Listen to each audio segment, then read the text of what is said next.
Hello Internet, my name's Lave and this week I watched Star Trek Beyond, Star Trekking across the universe.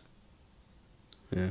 So you may or may not be aware that this is the third film of the Star Trek reboot, the first two of which were originally directed by J.J. Abrams. He's handed over the directorial reins to Justin Lin, who's famous for the Fast and the Furious films, which wasn't a selling point for me. I'm not the biggest fan of the Fast and the Furious films, but I was interested to see what Justin Lin could bring to the franchise. So this film picks up with the crew of the Enterprise, who are 3 years into their 5-year deep space mission, and it's really nice to see all of the cast and crew back, from Anton Yelchin to Zoe Saldana, from Chris Pine to Zachary Quinto. What I really liked about the film is that in the opening traditional captain's log monologue speech, you really get a sense of the effect that travelling in deep space has had on them. After all, it is a bit like living in a submarine for 3 years, and you really do get to see the social dynamics of it all. And without going into spoiler territory, some of the crew are actually getting a bit weary of it and are considering their options and changing careers. And I really liked that. It wasn't something that I was expecting, and it was a nice way to get back into the flow and find out where they all are. However, before any of them can make any decisions, they arrive at a Federation outpost, which Bones describes as a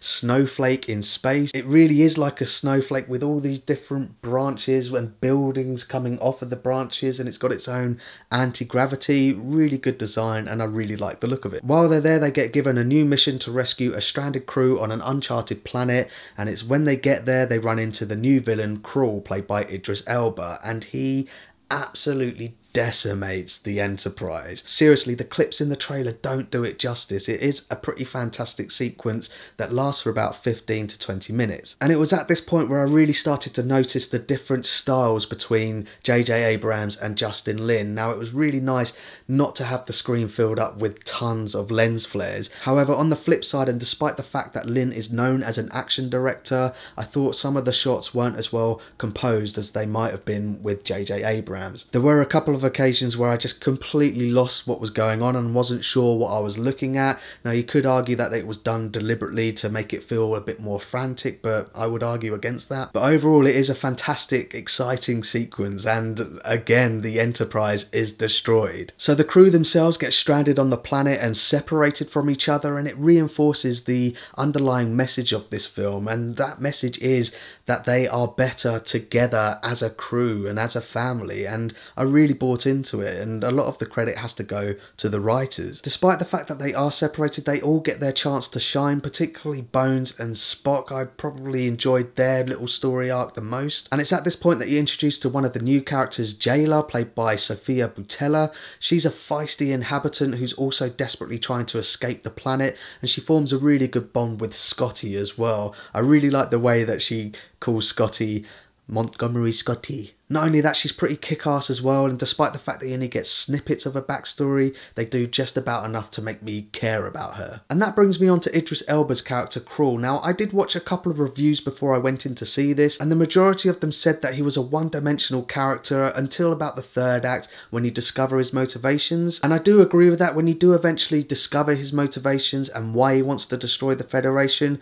I totally got it. But when I really thought about it, it really did remind me of the last film. And I also did think that the final set piece in the third act was a bit of a copy and paste from the last one as well. It felt the same in terms of its visuals and its tone, but it didn't diminish my overall enjoyment of the film. On a side note, in the third act there is a Star Wars reference, or at least I thought it was a Star Wars reference, in that there is a kind of a trench run and also a computer graphic which made me think of the Death Star. Blatant. Anyway, so that's my thoughts on Star Trek Beyond, and pause the video now if you want to take a closer look at my enjoyment tracker. Overall, I don't think it's as good as the 2009 reboot. It wasn't as exciting as seeing the crew form together for the first time, and despite being similar to Into Darkness, I do actually think it was better than that. I enjoyed it more. Of course, it references the original TV series, but it doesn't ram tribbles down your throat. Most of the references are done in dialogue. Chris Pine's Kirk says early on in the film that his life feels a bit episodic, and that's what this film feels like. It feels like a really good extended episode of the TV series,